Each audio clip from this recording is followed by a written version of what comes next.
They're trying to hold us down when us to think there's no way out of it. They tell us we ain't shit and benefiting from the day. It brings me down and ain't now. What you think we won't get up again? With nothing left to lose, won't give a fuck about what we up against. I bet you're wishing that we'll give it in. Without a pot to piss in, we rise like the cost of living. This is money in it. We slave and then they rake it in. It's labor that we make it with your profits, unpaid wages, and the system's working perfect. If you choose to ignore the 20 million plus that die each year because they can't afford no food or water, shelter or healthcare, but why should you give a fuck? Like ain't nobody else caring, and we ain't ready for that for the many mentality. That's just how it always has been and has to be.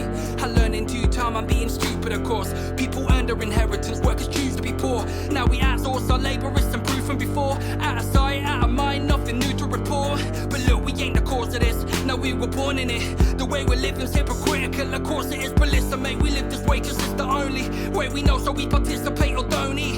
I play the hand that I was given and I live with it. Was thinking if we're sick of this, instead of wishing if we give a little bit and take a lot less, it could be different. But divide and rules turned us into non-defiant fools, like we're trying to prove we're in a class above, so we acquire jewels and use them to let down on those who are in the same situation, knowing what we going through. They live and breathe our struggle, but we hating them, cause we're convinced we got more in common with Boris than with our neighbours. Hey, and I'm still dreaming, I still believe that if we stand as one, well then we rise together. And I'm still dreaming, I still believe that if we stand as one, well then we rise together. You know, stand with the people were slated in the papers. We're too complacent, that's just the way it is.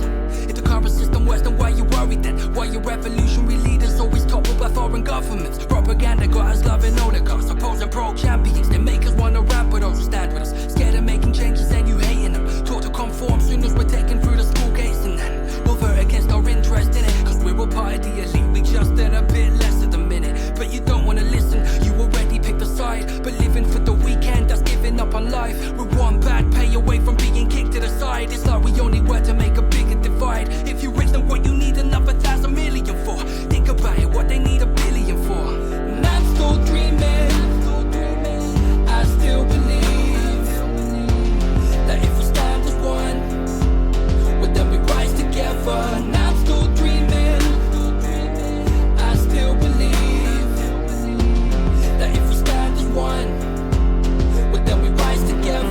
Pants by groceries, thousands by homes to live in, millions by comfort and billions by politicians. They can decide what side is winning. Anyone who doesn't side with them, they're silenced or missing. Do what they want with no fear of repercussion. Honestly, it's more than property. Why you think that there's a nonce in a monarchy and we pretty much ignore it? But when it comes to Meghan Markle, we ain't short of stories. Like she's the worst thing to happen to the royal family, like Diana was before the tragedy. We're told what to think, solar powered thoughts are running the country. Trust me, it's the sun what won it, and sons who said all warfare is based on deception. Well, there's no war but class war, they'll win it if you let them. I said there's no war but class war, and they'll win it if you let them.